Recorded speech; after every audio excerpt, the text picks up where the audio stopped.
The $6 trillion market slide is a clear rejection of Trump's economic and tariff plans.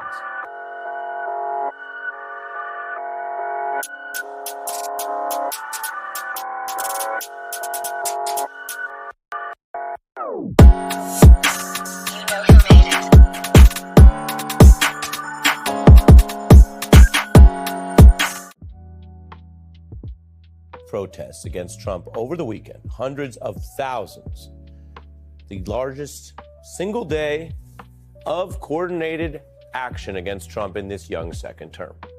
Wall Street trading and grassroots protests may seem like very different lanes, and yet they both reflect, when you think about it, the views of very large groups, both rejecting this Trump agenda, having seen it play out in reality across these 75 days or so. The $6 trillion market slide is a clear rejection of Trump's economic and tariff plans.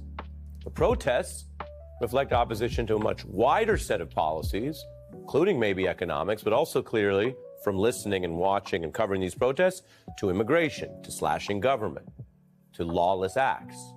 And public opinion shows many people oppose Trump's actions and governing approach in this rocky beginning of the second term. We're tracking all of these forms of opposition for political movements. Doesn't need to be partisan, doesn't need to be democratic, by the way. It might just be a people's movement against some of these excesses that apparently now the protesters and the bankers agree on. This rebuts some of the Washington talk we've heard about a resistance that is over or tired. And while some could dismiss even these large crowds as confined to liberal or East Coast areas, the protests, we can report, hit every state. Here are some of the enormous crowds we saw in Colorado and in cities all over the country: Minneapolis, Oklahoma, Davenport, South Dakota, with many pretty informed people this weekend speaking out.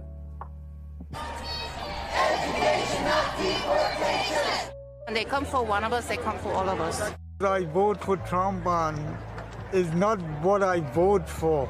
The Republican Party in this country has to... Local MAGA Wall Street titan, Bill Ackman.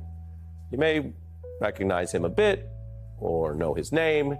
When you look at those Wall Street hedge fund and big sort of masters of the universe, to use the old novelistic phrase, he's been really atop them in the recent era, last year or two, as the MAGA guy. And he recently specifically endorsed Trump's economic plans after the election. We're stepping into, I would say, the most pro-growth, pro-American administration I've perhaps seen in my adult lifetime, certainly. I would say everyone is incredibly enthusiastic, really about a new administration that's about efficiency, removing the impediments to growth, deregulation. President Trump will do nothing that interferes with the success of the country, the success of the economy. Quite the embrace. Now Ackman says Trump is making the ultimate blunder for the success of the country and the economy, self-inducing what he calls the economic equivalent of a nuke, blaming Trump for a, quote,